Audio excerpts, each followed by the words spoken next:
going live, but we are actually live already. And I knew that, and you knew that, but we'll just keep it our little secret. Somebody's been playing some Battletech today where we got a reactor all online from Surstos. We also got R. McDud, all systems nominal.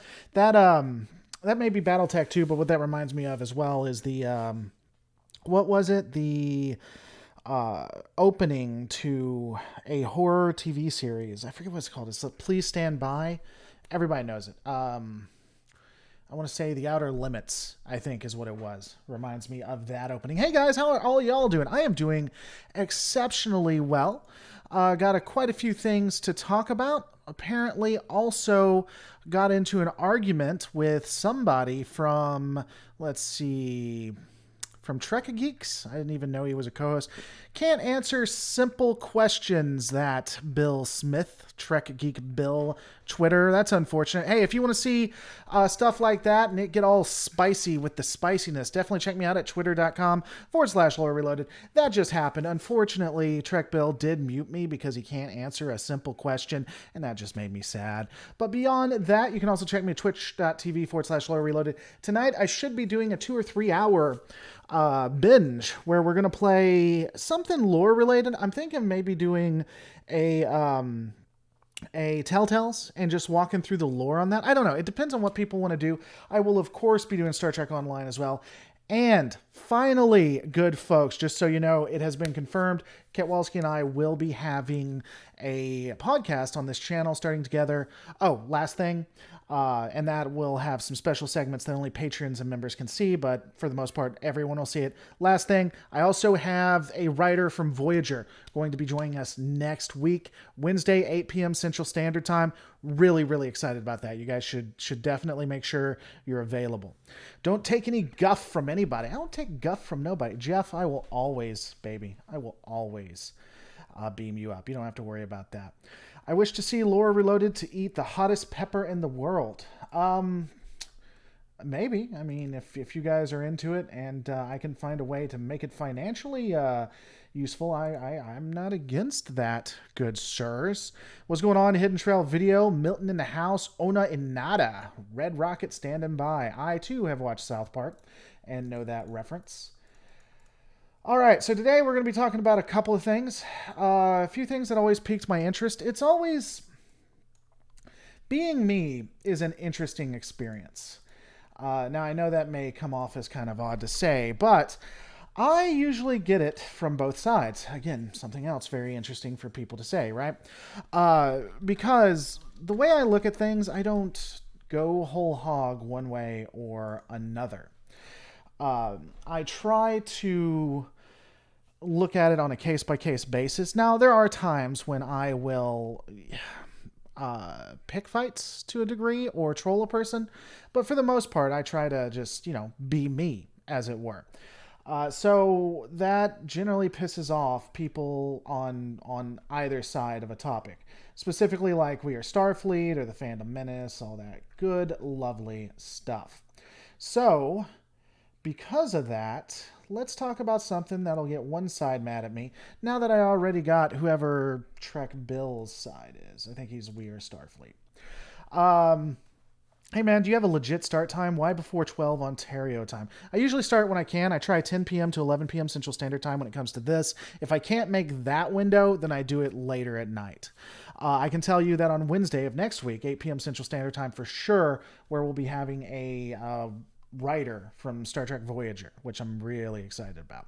All right, so let's go ahead and talk about Anas Abdin, someone I also tried to engage and just stopped having a conversation with me, which was unfortunate.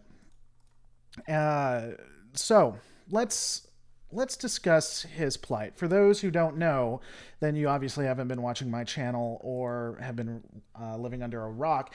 He sued Star Trek Discovery for plagiarism. He lost that court case. When you review what the court said, seems somewhat legit. Doesn't really seem to really hold muster. He's now appealing, and the appeal doesn't seem to hold muster. And when you look at where some of the things he's doing, some of the things he's done, seems kind of sketchy. apparently he has went full bend because he's now starting to get some attacks. And that's something I wanted to talk about. Central Standard Time, whereabouts are you? I live in the great state of Tennessee, my good friend. So, we'll start this off with the same thing that I always start off with, which is I don't think anyone should ever get attacked. I don't think anyone should ever be threatened, their kids threatened, their livelihoods threatened. I don't think anything about that is good. So I honestly would stand against that. And I don't know anyone who is for it. The problem is on the internet, I am so cynical when it comes to that on a daily basis. So I'm a star. I will grant that my personality is pretty, I want to say standoffish, but that's not specifically what I mean. You either like me or you don't. And I'm pretty hard pill to swallow. I say what I want, say when I want. I'm pretty in your face. If you like me, great. If you don't, then I'll help you unsubscribe. I don't really take a lot of guff. And I have the opinion that if something's going to happen, if I'm to be damned, then I'm going to be damned for me. That's fine. It's just going to be what it is. Because of that, I don't really kowtow. Sometimes that's bad. And I get a lot of hate. And I'm a Star Trek channel. I'm a Star Trek channel that does, well, I am. That's what that was a Freudian slip. I'm a lore channel I'm a Star Trek channel that likes to daylight as a lore channel. I want to be a lore channel. I talk about lore. I do breakdowns of stuff. I try to, better understand what's going on, and I try to make it relevant to daily lives. That's what I do. Generally, the only time you see me more outside of a Star Trek or lore context is when I do live streams like this on Twitch or on Twitter, or if you know me personally. So the channel itself is lore and Star Trek, right? And yet I get death threats. I get death threats every other day, if not every day. I'm insulted constantly. Hey, did you guys know I have a weight problem? I didn't until I actually log on to my account every day. And so, and people get creative with this stuff. For me, the most creative thing someone has ever done, two things. Somehow someone was able to get my email address, like my personal email address, not my business one. And they, it's no secret where I am. I dox myself constantly. And they sent me, maps and, like pricing for gyms in my location. That, I got to be honest, while that's annoying, that is at least creative. The worst comment that was ever said outside of people wanting my kids to die, which has happened, is that the only way that they ever saw me having kids was for me to be sexually assaulted. That was also pretty special too. So when people come on like Annis and they're like, I'm getting death threats and things like that, yeah, and there's another one before we get in that. ZE Film Productions. By the way, I got a video coming out. Use some of his footage. He's great. I actually haven't talked to him about it, but me and him hopefully are going to do some collaborations as well, because I'm getting into STO lore, and he's basically the Star Trek Online channel, in my opinion. So check him out if you like Star Trek Online. But he got death threats because he did breakdowns, and it was shown by Star Trek Online. People started attacking ZE Films because a company liked his work. Not because of anything he did, but a company liked his work. This stuff is just, this is what happens. So because of that, I have a lot of cynicism when it comes to the pity party or the victim card that is being played with Annis Abdin. And that's not right. I will completely admit that I should have more sympathy than I do, because it's not right. It shouldn't be occurring. I think everyone stands against it. But I wanted to open up the conversation to you guys to see where it stands when it comes to that. I'm going to break down an article by Comic Bounding into Comics. I have heard some people say that Bounding into Comics is somewhat biased and that they have connections. I don't know that they do or not. And the connections they have, I don't necessarily think are bad in any way, to be quite honest with you. Um, Mary Makanami helping out the channel. Absolute love Mary to death. I've been around since the CompuServe days, my dude. I appreciate that you can speak your mind, stay real, and let chips fall where they may. I'm thrilled you're around, LR, and I hope you stay here. Well, I'm thrilled you're here, Mary. I'm thrilled you're here. But yeah, I mean, that's just my personality, and that's what I decided. When the Lore Reloaded started taking off and I could support myself on it, I literally had an internal debate on who I was going to be. Was I going to try to be corporate? Was I going to try to kowtow? Was I going to do things and play ball? And I decided that, I'm going to be the entertainer that I want to be, and what happens, happens. I can always go back into the private sector. Well, I am in the private sector. Wow, that was really stupid. I could always go back working for a corporation as an analyst and make 10 times what I make here. But all right, so going back into this, Bounding into Comics, there has been some people say that Bounding into Comics is biased or it has a connection. I believe it's Bounding into Comics. The owner or some of the authors are friends of Nerdrotic, which I don't think I'm friends with Nerdrotic, so I don't know that that's necessarily a bad thing. But I wanted to get that out of the way, that the source I'm using here may or may not have bias depending on who you talk to. Mark Salmonfink, who has been around before the Lore Reloaded days, I think, says, threatening Anis Abdin shows who the evil team is. It deserves a comeuppance. Threatening Anis Abdin shows who the evil team is. See, the thing is on that, before we start breaking down the comics, I think it's both sides, Mark. I'm going to be completely honest with you. Both sides are just, to a degree, reprehensible in some of their actions. That's not everybody, obviously, hashtag not all. But I think that both are pretty toxic, exceptionally so. And again, if I don't know that there is an evil team here. I think there's what's right and what's wrong. And so I think that, or what is right or what's going to happen. There are some things that seem very, very sketchy. And all of this I honestly put on, and I hope I'm not saying his name wrong, Abdin. I don't think any of I don't necessarily blame any YouTube channels like some are. If there is any quote-unquote wrongdoing. But let's break down this and see who it is. So this is from Bounding into Comics, should be in the description. I'll also put it right here so you people can read along. By Drew Taylor. This was 3 or 4 days ago.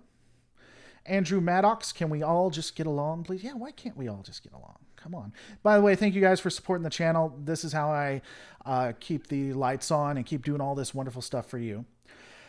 Santiago, I just want to say I love your channel, and you remind me of my uncle who died, who knew his lore and got me into track. Well, cool. I'm glad. Okay. Here we go. Crazed Star Trek Discovery fans threaten Anis Abdin's life by Drew Taylor, October 21st, 2019.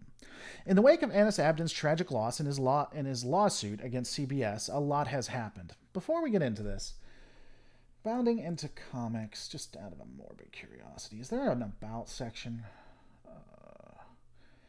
Because we were talking about bias and such, and meet the team.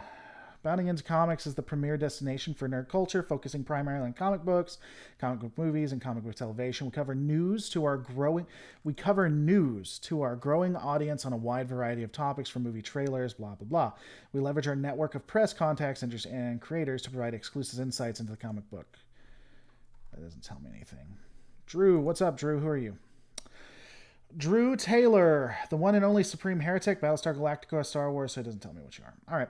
Reason why I was looking into that is because I wanted to see if this was a news article or just a breakdown. I want to say puff piece, but I don't mean it in a negative way. Commentary, shall we say. Commentary piece. I'm going to assume it's a commentary piece because that right there is not the way you report news. So, commentary piece, that's fine. No big deal. In the wake of Honest Abdin's tragic loss in his lawsuit against CBS, a lot has happened. A GoFundMe campaign set up by Gary Buechler successfully raised $20,000 for an appeal. While the news was quite welcome, Mr. Abdin since received heinous death threats in the days following. In the original lawsuit, the judge ruled in favor of CBS. The original suit was based on the grounds Star Trek Discovery directly used images and story concepts from Abdin's point-and-click video game Tardigrades. I've already done a video on that. I don't find it compelling. I don't think that he actually proved his case. In the response, the pro-CBS trolls came out. So we have someone, Ben Berwick. You're being set up for a fall.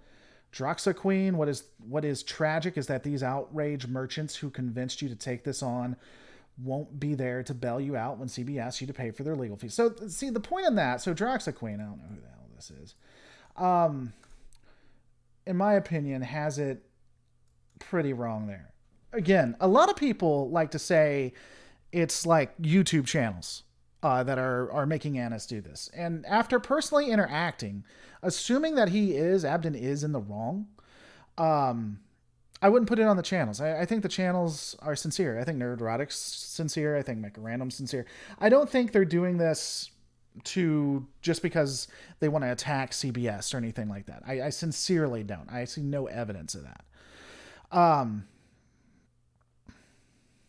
But let's continue on a little bit.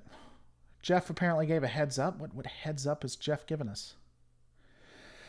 Droxaqueen again. And here's the one that I find interesting.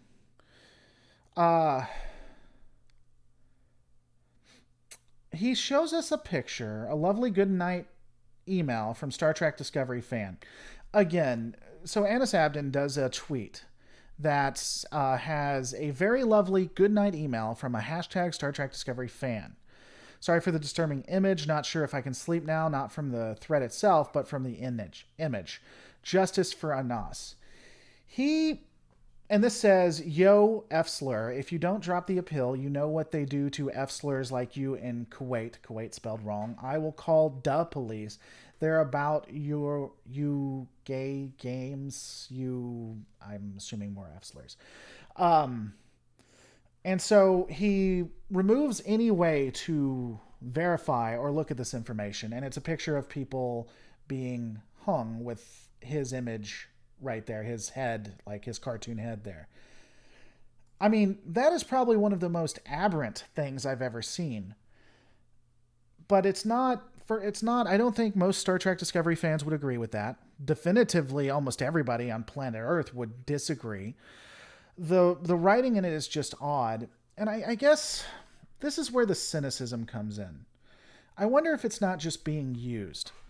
And I don't know that if it's on purpose or not, but it feels like, kind of like the discussion I was having just a moment ago, where does what we're talking about, or trying to get the truth, or trying to, come to an understanding matter, or are we just trying to win or trying to play a sympathy card? You know what? I would love your feedback on that, because when I look at that, obviously, as I've stated multiple times, no one would agree with that. It's absolutely wrong. But what are we adding here? Why would someone do that? Why are we associating it with Star Trek Discovery? When I get stuff like that, I mark it as spam or mute the person and just keep it moving. So walk me through where I'm wrong on this. Mark, if you're still here, it seems like you disagree with me on it. I'd be curious the feedback when it comes to that. Andrew, it's not exactly a terribly convincing threat. It's a horrible thing to say, but I don't think I'd be threatened by something that incoherent. Yeah, that's my thing. That's what gets me. A couple of things to that. First off, I don't know that I believe that's real. I don't think that anybody is actually saying that realistically. And the other piece is if someone actually means that, they're obviously not the highest of intelligence, at least in my opinion. I'm open to the conversation. In my opinion, it's tribal. It's the worry that something will be taken away from them. It looks fake, to be honest, though it's gross if it's real. If a Discovery hater sent abuse to someone, would we pretend it proves they're evil? Yeah, I mean, that's my thing. This at its height is just silly, I think. I don't think it's portraying anyone realistically who thinks Abdin is wrong. Like any normal, like, actual person who believes he's wrong. Just like the reverse of it happening would be reflective of the other side. I think people normally don't want to harm or kill people or send threats like that. I think they just disagree, sometimes strongly. By the way, 75 people watching, only 32 likes. You want to keep the conversation going? Hit that like button.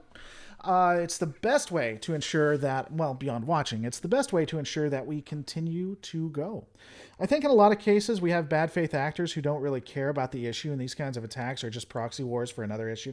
I don't know that it's proxy wars for another issue, Wes, but I think that we do have people who will send stuff on one side or another just to keep the argument going, to keep people destabilized. Because what both sides do is take this and run with it. Abdin definitively has. Those who support him definitively have. If we ignored it and started a conversation, it would be a lot more conducive to what we're trying to do. And again, this is just showing what Abdin has. I mean, there's plenty on the other side, so I'm not trying to say one side is better than the other. I did hit the like button, Armagdud. Well, good, buddy. Good. Just joined. Someone catch me up. Well, a water dog, we specifically have been waiting on you. That's it. Been sitting here waiting on you. That like button was saying bad things about you. Well, yeah, it's not the first one. But again, when I look at all this, it is just frustrating. It even goes back to what I was talking about before. With what the hell is this guy's name? I even forgot his name by now. Trek Geek Bill Smith. I actually responded to his tweet wanting to know what's going on. He insisted that I look it up myself, and I simply wasn't willing to do that. At that point, since he wasn't willing to have a good faith conversation, I decided I was going to have fun with it and see if I could get him to tell me what he was actually talking about, which he didn't. He muted me, and apparently that's a win. Both of these things to me are symptomatic of the problems that we're having. No one is willing to have a conversation. We're only just going to get angry about it and try to virtue signal and act like we're the victim. And when is that going to change? Abdin being attacked is aberrant. I think it's horrible. And by the way, I am going to send Abdin an email letting him know of the conversations, inviting him on. I don't think he'll come on because I don't know in his position that I come on to a lot of live streams with other people, but he's welcome to come on if he'd like. I blame overzealous fanboys. They always make us underzealous fanboys look bad. It is not overzealous to do what people like, to send death threats or to get upset. It is, in fact, exceptionally toxic. Exceptionally. And yeah, it is tribalism, SC. I would agree with that. What's going on, Bruno? Hope you're doing well. So that kind of leads into the next thing. So Trek's downward spiral. And discussing if Star Trek itself is on the path to destruction. I don't... What's up, Cinema Cowboy? Hope you're doing well. Here, let me share it again with you, Cinema. Give me a second. Even though you don't like anything I do, Cinema. Hold on. Let me get it for you. This is what we were talking about beforehand. Though we've moved on, since you're interested. There you go, Cinema Cowboy. Looking at the downward spiraling of Trek. And I do think that it feels like there is somewhat of a downward spiral for the community. At least when it comes to the Trek fandom on YouTube and on Twitter. It just feels like it's constantly going downhill. But of course, that could just be our little bubble as well. But I honestly do think, as I stated before, that there is a downward spiral, but this is most likely probably because I feel like there's a cultural shift in downward spiral. I think it's just symptomatic of everything we're seeing because, again, we've said it a couple times, just the tribal nature. Um, and I don't know where it's going to end because I think you see a downward spiral with Star Wars.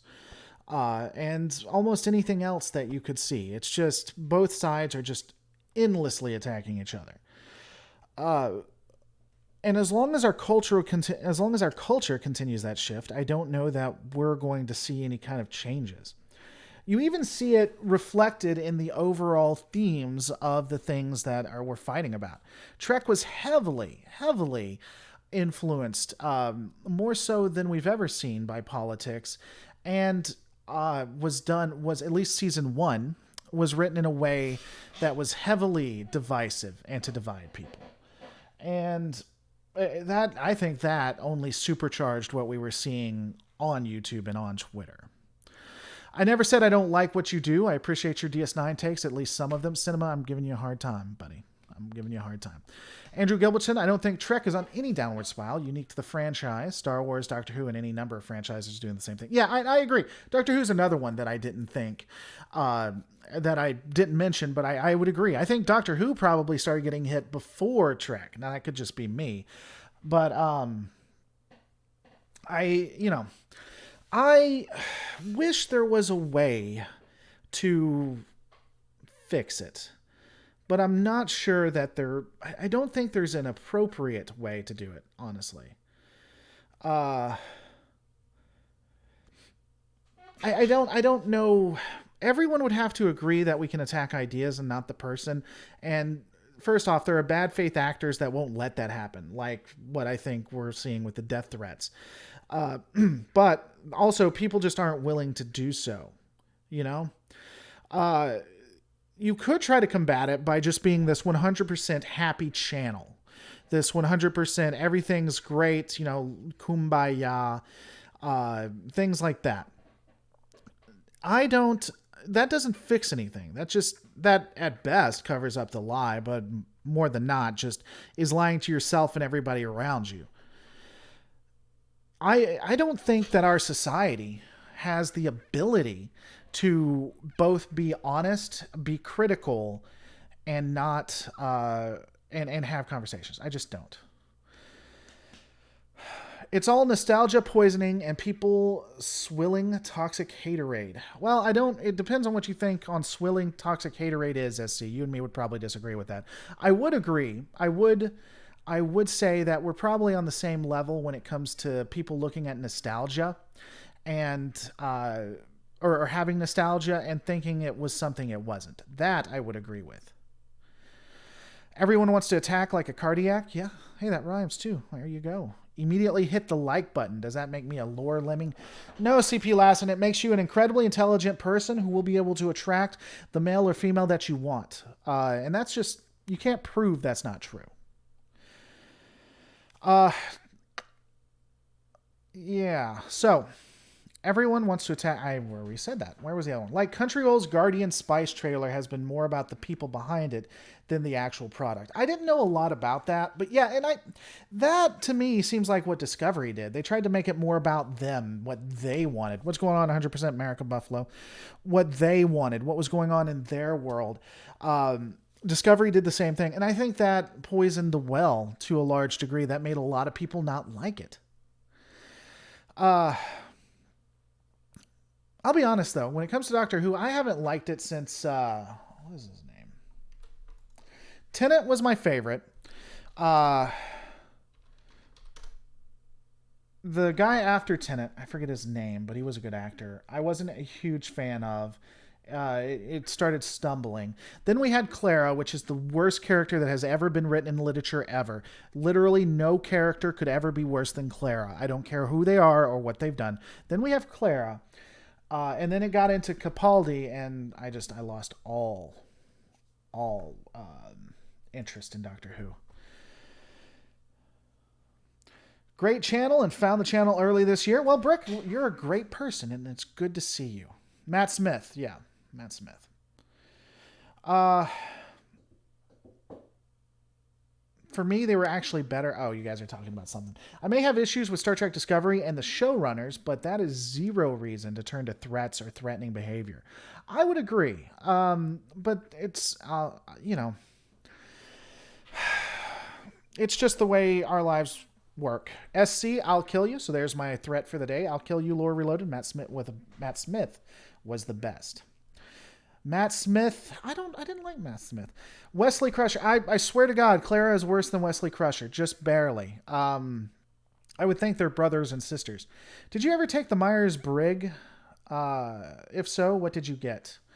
The Myers-Briggs, I feel like I have taken that test, but I don't know. I think so. I don't know. I could take it live with you guys. I'm sure that's what you'd like me to do. In my mind, it was all kinds of bad. It just felt worse, like rehashes of other sci-fi horror. What are we talking about? Star Trek Discovery? I don't know what we're talking about. Capaldi's first series was poor, but Capaldi was brilliant in the last two. His first season was poor, but the last two seasons, I don't know. I just couldn't get into Capaldi.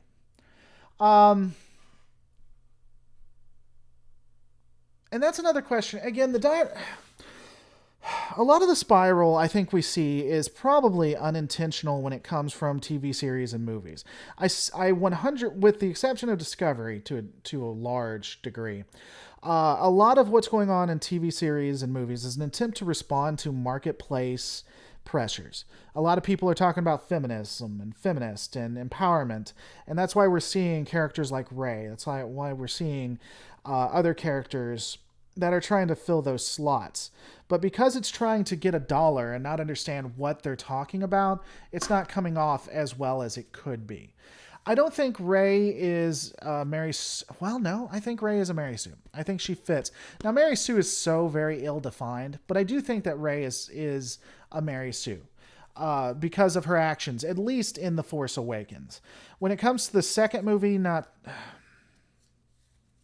Yeah, even in the second movie, I think she's a Mary Sue. I don't think she's a Mary Sue because it's a she or anything like that. I just think that it's just poor writing and a need to make her the bestest ever. So, is the discussion about the downward spiral of shows and writing, or are we talking about the downward spiral of the fandom outside the show? We're talking about the downward spiral, probably about the fandom more than anything else. I can try to take this while you guys are here, if you want me to. I don't know. You enjoy vibrant... Really? You enjoy vibrant social events with lots of people. I can. Star Trek movies got turned into action flicks, and Discovery ignores established history and how the era looks by Kelvinizing every design. You know, I would agree with that. I would agree that I think those are where they go.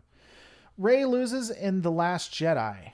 A Mary Sue that fails. You see, here's the problem. Mary Sue is so ill-defined that it has so many multiple ones that people can say, well, my definition of Mary Sue doesn't fit, and therefore she's not a Mary Sue.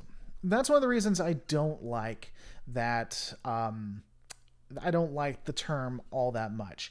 A Mary Sue, in fact, can actually lose. It's not a common characteristic, but it is possible for one to lose if everything else is there. You would just call that an inconsistency. I'm also not sure where she loses in The Last Jedi. I think she beats the hell out of everyone that she fights. But Mary Sue's can be differently defined. Rey... And let's see what Mock the Nerd says, because me and him may agree. In my mind, a Mary Sue has evolved from what it originally meant. To me, it now means someone who is obviously manufactured, someone who feels unrealistic to have little to no human flaws. I think that could be fair. I think it can be.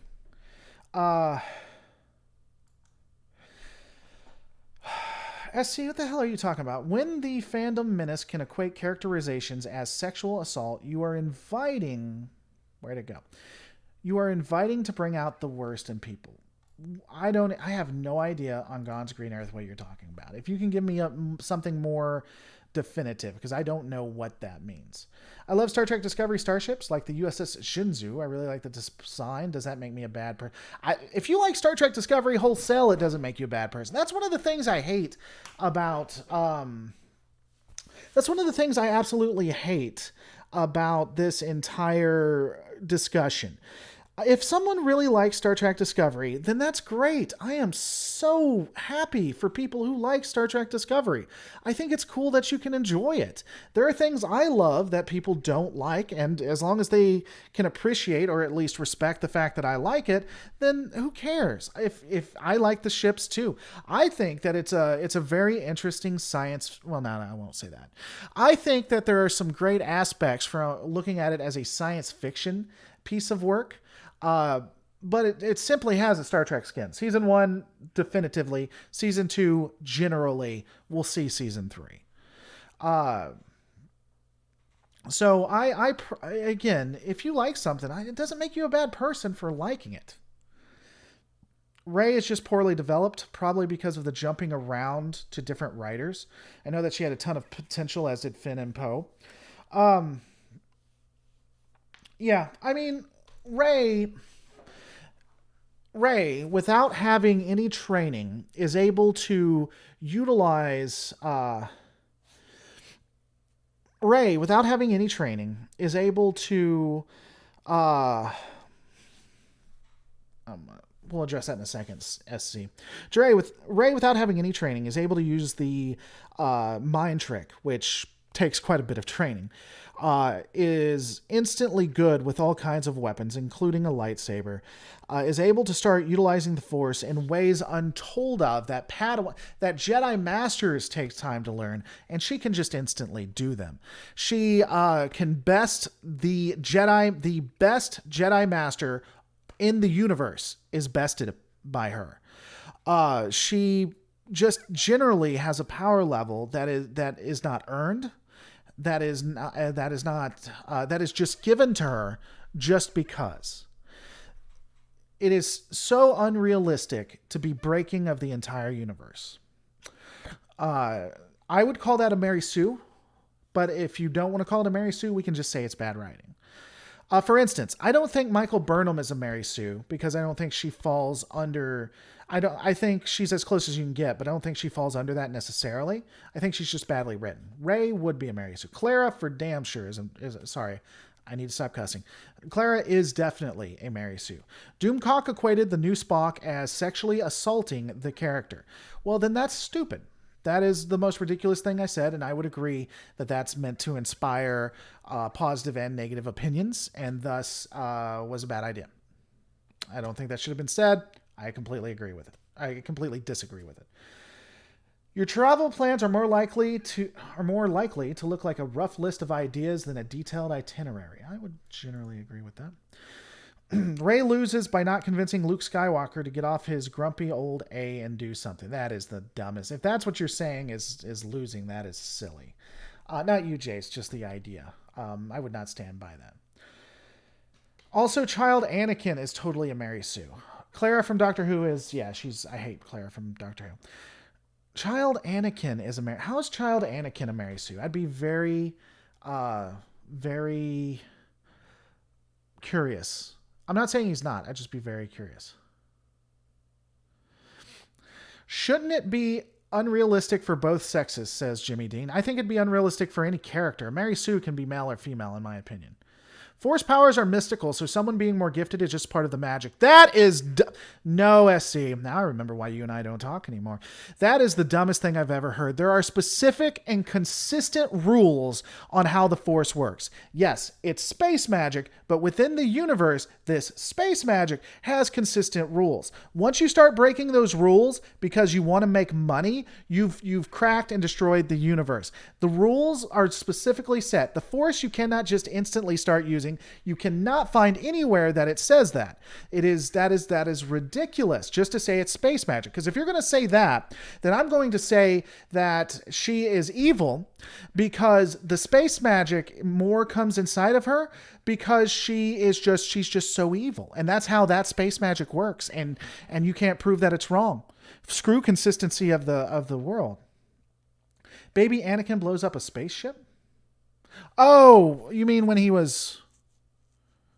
Yeah, instantly knowing how to fly, I would say. But it has to be a consistent thing. I mean, I'm not against baby Anakin being a Mary Sue. I would just have to think about that a little bit more. I think that was definitely stupid. But does baby Anakin... We only see him in one movie, so I don't think that this is as fair as it could be. Does he consistently do that throughout? I guess he's called the Chosen One. I don't know. We'd have to think about it.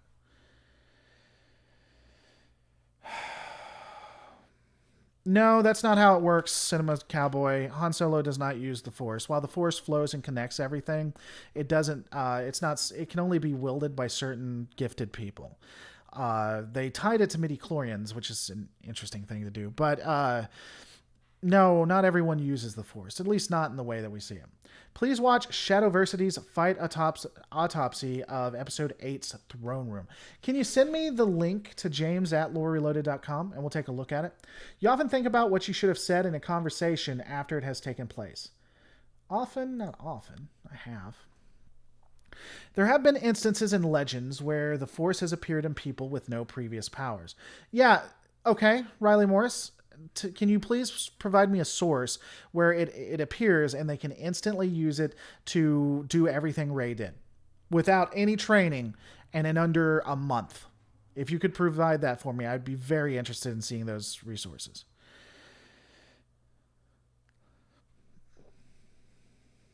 Kyle Katarn would definitely be a Mary Sue, considering the ability he gets in the first Jedi Knight game. You know, that's kind of fair, I think. I love Kyle Katarn. But, you know, I think it is fair that he just instantly starts using these abilities and is like, doesn't he become like a huge Jedi Knight or something? Like massively so? I don't know. Even so, if something happened in the past doesn't make the new stuff good, means both are bad. I assume you're talking to somebody else, or you're referring to me. If your friend is sad about something, your first instinct is to support them emotionally, not try to solve the problem. Huh. We'll be neutral on that one. People can rarely upset you. That is true. Well, we'll go one down. By the way, guys, if you're watching this, 108 people, only 57 likes. What is going on? Legends isn't canon. That's true, but it used to be. So we can talk about if you want to talk about and bring up Expanded Universe and say, well, this is how it worked in Expanded Universe. For the conversation, it used to be canon. So I will have the conversation with it, even though it's not canon now. Right? I think it would be bad faith for me to say, well, Legends isn't canon, when it used to be. You know? Also, I couldn't find the article again. Well, maybe I can. Hold on.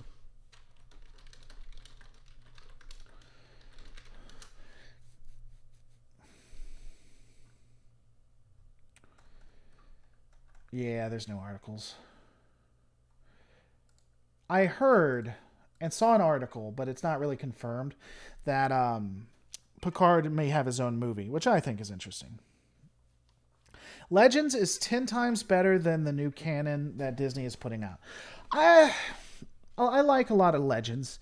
If people like the new canon, like the new Disney, doesn't bother me. I think that goes back to nostalgia, though. That's what I grew up with, and this is so not what I grew up with. So, the blind guy in Rogue One is no Jedi or whatever, but the Force willed him to walk a storm. The Cinema Cowboy, can you tell me definitively why he's not a Jedi? I'd be very curious to know how you know he's not a Jedi. You often rely on other people to be the ones to start a conversation and keep it going. No, I'll disagree with that. If you have to temporarily put your plans on hold, you make sure it is your top priority to get back on track as soon as possible. To put your plans on hold. A little bit. You rarely worry if you made a good impression on someone you met. I do rarely worry. That's just how we think it is. Why men get mad when you keep moaning about the same problems to us over and over. It's like, yeah, I know. What are you talking about, James? Let me go up and see where you're trying to come from. And I can't see it. If you can expand on that. I am asking you to prove... No, I'm asking you to prove a Jedi. I mean, you're asking me to prove a negative. Yeah, you can't actually prove negatives. Show me how he is not a Jedi. For instance, Han Solo, not a Jedi. You can look at the first 3 movies. Anakin Skywalker, Jedi. You can look at the prequels. I just proved a negative that Han Solo is not a Jedi. So if you could for me, show me evidence that the blind man walking is not a Jedi. And if we can't prove negatives, then I guess you can't prove that there aren't mystical dinosaurs that are riding unicorns, which is what causes the actual starships in Star Wars to fly.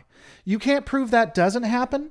So that's what's occurring. So every time you see any of the ships in there, the Rogue One or anything, just think it's a magical dinosaur that's carrying it on a unicorn, since that's the argument that we are going to go.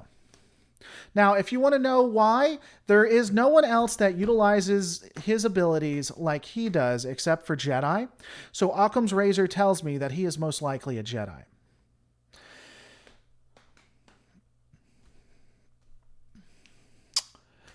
Also, to Wes Stacy's point, the blind guy was on a planet that had a Jedi temple on it. There's no evidence that he wasn't. So let's see. This guy was on a planet that had a Jedi temple on it. He shows the same abilities that we see Jedi use, Rey included. He is able to do things that normal people aren't unless they're Jedi. And he continues to talk about the Force. Things that make you go, It would be a challenge for you to spend the whole weekend all by yourself without feeling bored. Completely disagree with that. You are more of a detailed-oriented person than a big-picture person. Not really. You are very affectionate with people you care about. Hell yeah. The blind guy in Rogue One, if I recall correctly, was a temple guardian. I can't send you a source based on it. I don't think we're ever given definitives. I don't think there's anything that ever proves 100%, but there's no reason not to. The magical unicorn thing is an affirmative claim. Him not being a Jedi is an affirmative thing. Him using the Force without being a Jedi is an affirmative thing. You don't have it both ways, Cinema Cowboy. I do this for a living, buddy. You're not going to win. So Maz Kanata is a Jedi. He is a huge Jedi. Maz Kanata. How are we referencing Maz Kanata, though? Why is Maz Kanata is a Jedi? Make sure I know who I'm talking about. Maz Kanata. Did Maz Kanata say the Force is with me and I am the Force, and then be able to take on 600 stormtroopers? Because that'd be awesome if she did. I got to be honest with you. The blind character was just highly Force sensitive without being trained in using the Force and an adherent to that Force religion. I don't know. That would be an interesting conversation. I really believe that the person was a Jedi. I think that he given it. I'm not convinced though. An adherent to the religion, could they, without training, could they do what he did? I don't know. I don't even think a Force prodigy. He's technically a Force adept. Jedi is a very specific theological difference. Well, I mean, okay. I think that he was a part of the Order. I think he survived. I think he survived the Purge. I really do. I think he was a Jedi. You have a careful and methodical approach to life. Sometimes. You're still bothered by mistakes you made a long time ago. Absolutely. At parties and similar events, you can mostly be found farther away from the action. Depends on my mood. But the blind guy in Star Wars says that he's not a Jedi. Well, if he says he's... You realize, so here's my thing with that. There was this huge purge where anyone who admitted they were a Jedi were straight up killed. Whether you were a baby, which a baby admitting they're a Jedi is crazy, to a 60-year-old man, they slaughtered you. They killed you. So you know that you're being chased. Him saying that he's not a Jedi doesn't mean a lot to me. It just means that he likes to live. A non-trained Force user making it so a con man, master of persuasion, Jedi mind trick, but can't do anything else would make a nice little villain. I don't think that's realistic, though. I just don't think that character is realistic. I think you have to have a background that shows it. To say I'm a Jedi in the Empire era is stupid, like saying I'm a commie in Nazi Germany. Yeah, I mean, it would be very ridiculous to make that point. I think it's pretty well inferred that he had training fighting. When you first see him, he shows his skills while being blind. Rey demonstrates no skill at all to full skill in one film. Here's one for you. Hold on. What is it? Which one was it? Cinema Cowboy. Is this it? The Battle of Christophsis. What happened on the Battle of... Before that, it wasn't the Battle of Christophsis. It was... Okay, in Clone Wars, Christophsis was specifically... they were stopping reinforcements from getting to the planet of Christophsis. It was Anakin and Obi-Wan who were trying to break through. And I'm trying to remember what the blockade of Christophsis. Maybe that's it. The Christophsis blockade. Okay, that's what it was. So during the Christophsis blockade, Cinema Cowboy, we have Anakin who has a cloaked ship. We're not even going to get into why that doesn't work, but we're just going to assume it is. He has a cloaked ship. The general that is working for the Separatists fires on the cloaked ship and never hits him. The general says, and this is all canon, this is considered in canon, in universe. The general says, well, now we know that it's not a clone pilot that is in the cloaked ship. And he's asked, why? By the second in command, I think he's like, why do you think that? And he says, only a Jedi could survive that. That alone specifically talks about how Jedi can do things other people can't. Jedi have the ability to be superhuman, which is what I would argue, Admiral Trench, that's right, which is what I would argue the blind guy, I forget his name is doing. You often find it difficult to relate to people who let their emotions guide them. That is absolutely true. I do. While looking at a movie to watch, you can spend ages browsing the catalog. Kind of. There were other groups of Force users in the EU, you're right, but they were also wiped out by Palpatine. Yeah, Palpatine went on a Force... one of the things I do enjoy about Star Wars, one of the things I like about Star Wars is that the Force and the Jedi in the expanded universe is basically just a religion around this entity, right?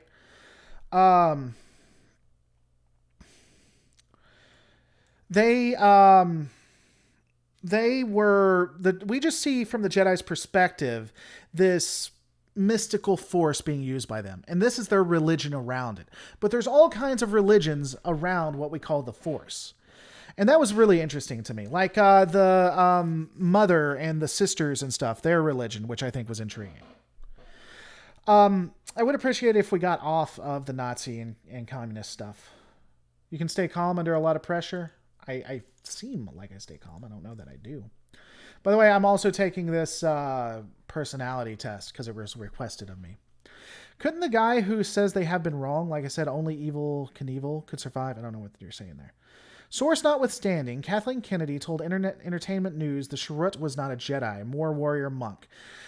See, here's the problem. Tazara, thank you so much for supporting the channel. I really appreciate it.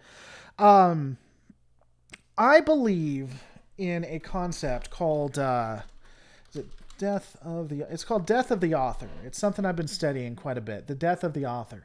I think once you create something and you put it out there, the work stands on its own and it becomes its own thing. I don't care what Kathleen Kennedy says. Kathleen Kennedy can and is sometimes wrong. So she says that he's not force sensitive. That's fantastic. What's the evidence tell us? Now that the author can give you insights into it, but there is no reason not to believe that there is force training here. Only a Jedi, like the guy says, only a Jedi could do that. Couldn't the character say that being wrong? Sure, Nifty 52. That is, he could definitively. General Trench could be wrong. I agree with that. But all of the evidence shows us that he's not. Jedis can do superhuman things that normies aren't able to. And they survive situations where it is common belief that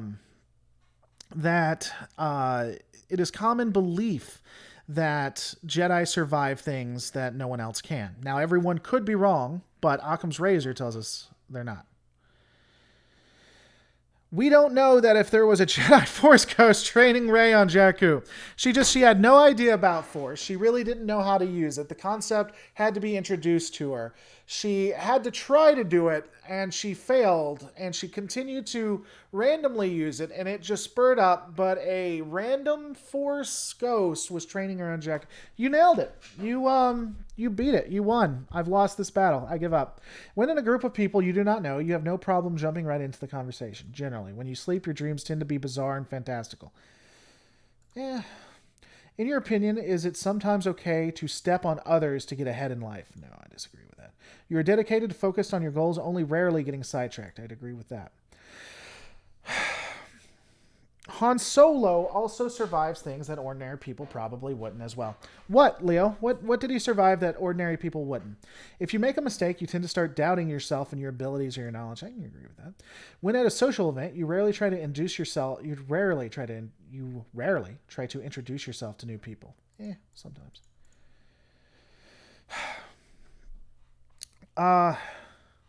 You want the link to the test I'm taking? Sure. I'm not saying it's a good test. It was just the first one I found. What's going on, Vile Mike? Well, that would... Iron Knights are droids who use the Force. Does that make them Jedi? Droids shouldn't be able to use the Force. That would be contradictory to a lot of things that we see. Droids are inherently lack the ability. But I think it goes back to what we were talking about before, R. McDudd. Even if I'm wrong on that, and droids can utilize the Force.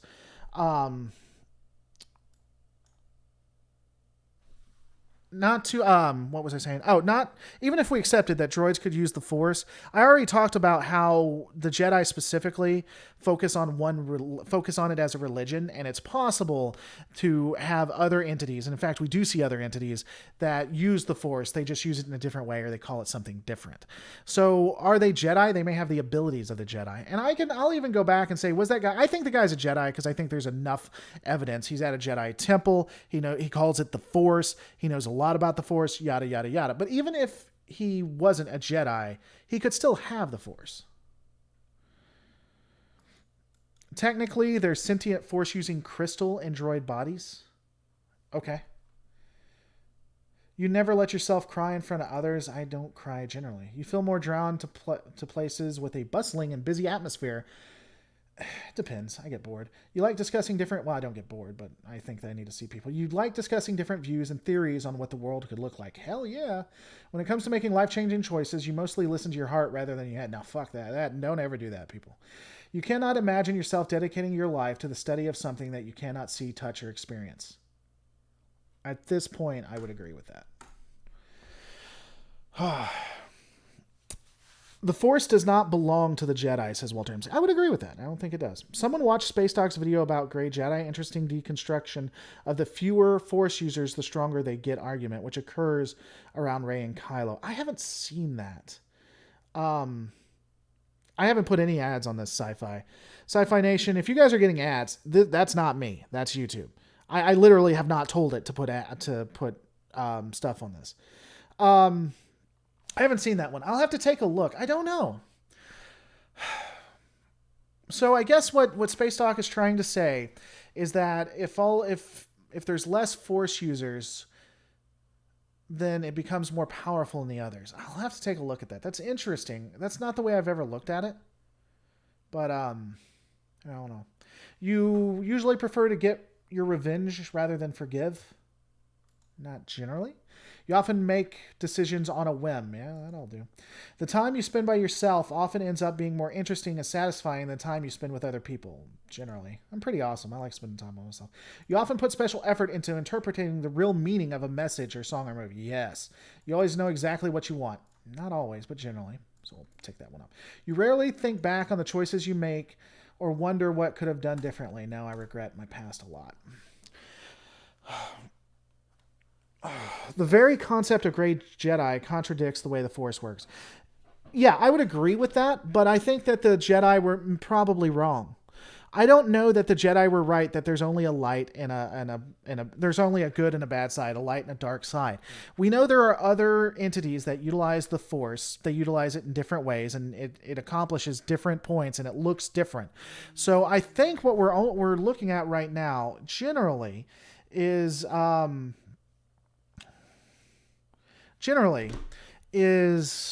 what they think is right. I don't know that I think if I had to say what the Force was, I think it's more a gradient. I don't think it's good or bad wholly. I think that you go from good to bad. When in a public place, you usually stick to quieter, less crowded. Yeah, generally. You tend to focus on present realities rather than future possibilities. Yeah. We'll go down one. You often have a hard time understanding other people's feelings. Yeah. People can be crazy. When starting to work on a project, you prefer to make as many decisions up front as possible. Hell yeah. When you know someone thinks highly of you, you also wonder how long it will be until they become disappointed in you. Not always. You feel comfortable. I wait for it to fall. I wouldn't phrase it like that. You feel comfortable just walking up to someone you find interesting and striking up a conversation? Sure. Who the hell cares? If they hate me, why would I care? They're obviously not worth anything if they don't like me. That's going to get clipped. I prefer the idea that the Force is a neutral energy, that the light and dark are introduced by the intentions and actions of the user, rather than inherent of the Force. I'd agree with that, I think. I think so. The Chiss use Force-sensitive children for hyperspace travel navigation. Where the hell did I miss? I have never heard that. What book is that in? How did I miss that?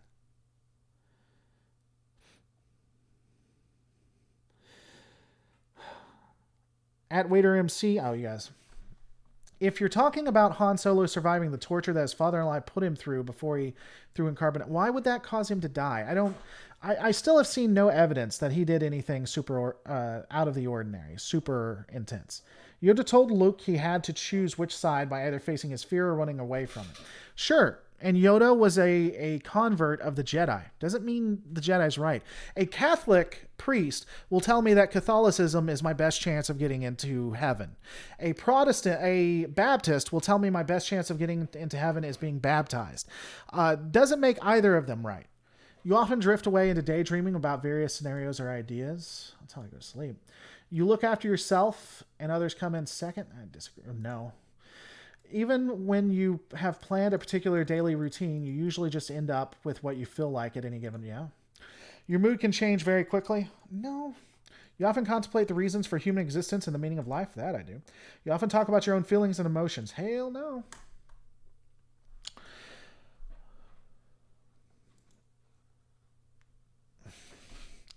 Darth Vader comics, Vader and Thrawn. Okay, I haven't seen that. I don't know. The Force has a will of its own. I would somewhat agree with that.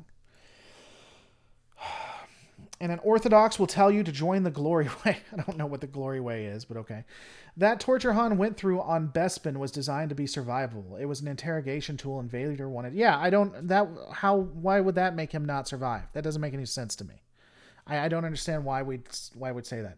You've got detailed education or career development plans stretching several years into the future. Yep. You rarely dwell on your regrets. It keeps asking that question over and over again. No, I do look at my regrets. Spending time in a dynamic atmosphere with lots of people around quickly makes you feel drained. It can. You see yourself as more a realist than a visionary. I'd agree with that. You find it easy to empathize with a person who's gone through something you never have. No, most people... Your personal work style is closer to spontaneous bursts of energy than organized... Yeah, I'd agree with that. When does this thing end? By the way, Star Trek plot hole. DS9 tells us GMOing humans is bad. GMOing humans. What does that mean?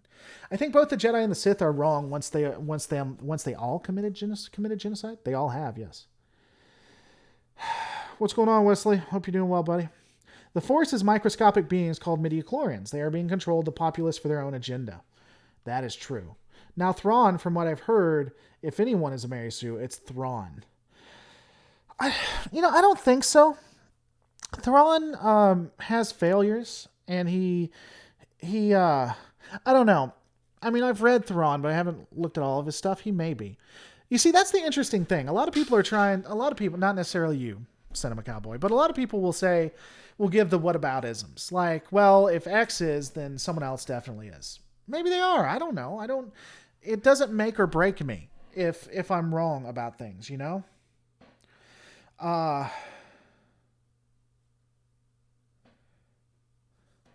Tomorrow.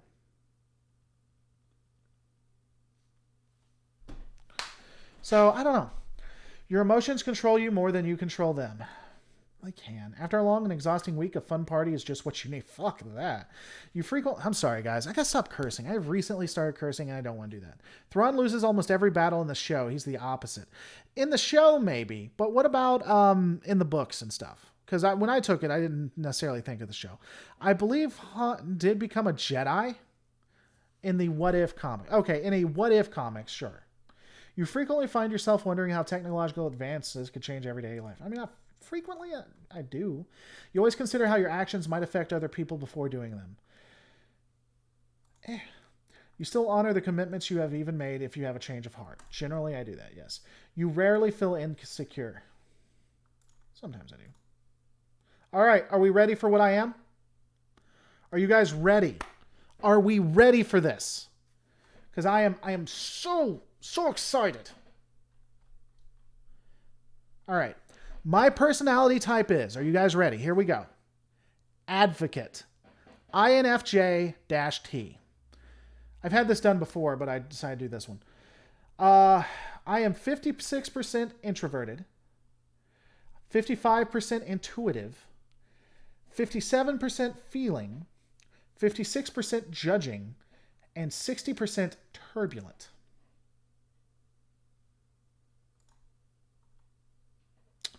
That is what it is.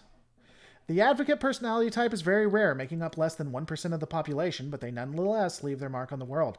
Advocates have an inborn sense of idealism and morality, but what sets them apart is that they are not idle dreamers. These individuals are capable of taking concrete steps to realize their goals and make lasting positive impacts. I'm better than you, is what that's saying. Have you heard the history of Darth Plagueis? I've heard that it is an interesting story. I think some genetic modifications are okay in the Federation, like those to correct illnesses. I'd agree with that. I would definitely say that if you can stop suffering, definitely genetic modification is okay. It's a slippery slope, and we have to watch it. But I don't know. Nothing lights up advocates like creating a solution that changes people's lives. I'd agree with that. Apparently Martin Luther King was one. Mother Teresa, screw you. I don't ever want to be anything like Mother Teresa. She was as toxic can be. Aragorn apparently was one. I can get behind that. Jon Snow, I can get behind that. Lady Gaga beats the hell out of Mother Teresa. I do advocate for hitting that like button. There Will Be Blood was a movie made about, yes, there was. People with this personality type tend to see helping others as their purpose in life. Advocates can be found in engaging rescue efforts and doing charity work. However, the real passion is to get to the heart of issues so that people need not be rescued at all. You know, I don't know. I don't necessarily like self-diagnosing, but I think one of the reasons I like to do this is I like to, make people question or talk and become better for what they are. So, I don't know. Advocates indeed share a unique combination of traits. Though soft-spoken, well, that's not true. They have very strong opinions and will fight tirelessly for an idea they believe in. That I would agree with. Advocates will act with creativity, imagination, conviction, and sensitivity, not to create an advantage, but to create balance. Egalitarianism and karma are very attractive ideas to advocate personalities. These types tend to believe that nothing would help the world so much as using love and compassion. I don't know about all that. It makes sense that their friends and colleagues will come to think of them as quiet. No, can't say that. Of course, we're not all boxes. All right, I'm going to read the strengths and weaknesses, and then we're done. The Oberth is OP though. All right, here's my strength, y'all. I help you be less bored while you sit on the toilet. I like to think that. I like to think that most people are watching my stuff like in the restroom or maybe in bed about to have self-pleasure. You know, that's the best part for me. I'm creative, insightful, inspiring, and convincing, decisive, determined, and passionate, altruistic. Here's my weaknesses. Sensitive. When someone challenges or criticizes advocates' principles or values, they are likely to receive an alarmingly strong response. That's true. People with the advocate personality type are highly vulnerable to criticism and conflict. I can say that if you say something I believe in, I do. Extremely private. Advocates tend to present themselves as the culmination of an idea. I'd agree with that. Perfectionist. Advocates' personalities are all but defined by their pursuit of ideals. I'd agree with that. Always, and so these are bad things? Always need to have a cause. That's bad. Can burn out easily. Yep. I would say I'm an advocate based on all this. I don't like doing self things, but I would agree with all of that. It's 4 a.m. here. I'm heading off. See you, Riley. I think I'm ending it too. I think all of those fit you from yesterday. I would agree. I think they are. Huh. Cool. All right, guys. I think we are going to end it here. Thanks so much for watching. As always, I enjoyed. Don't forget to... oh, hell, I've said this for like a year now. Don't forget to like, comment, and subscribe. How the hell did I forget that? And I'll see you on the next Lore Reloaded.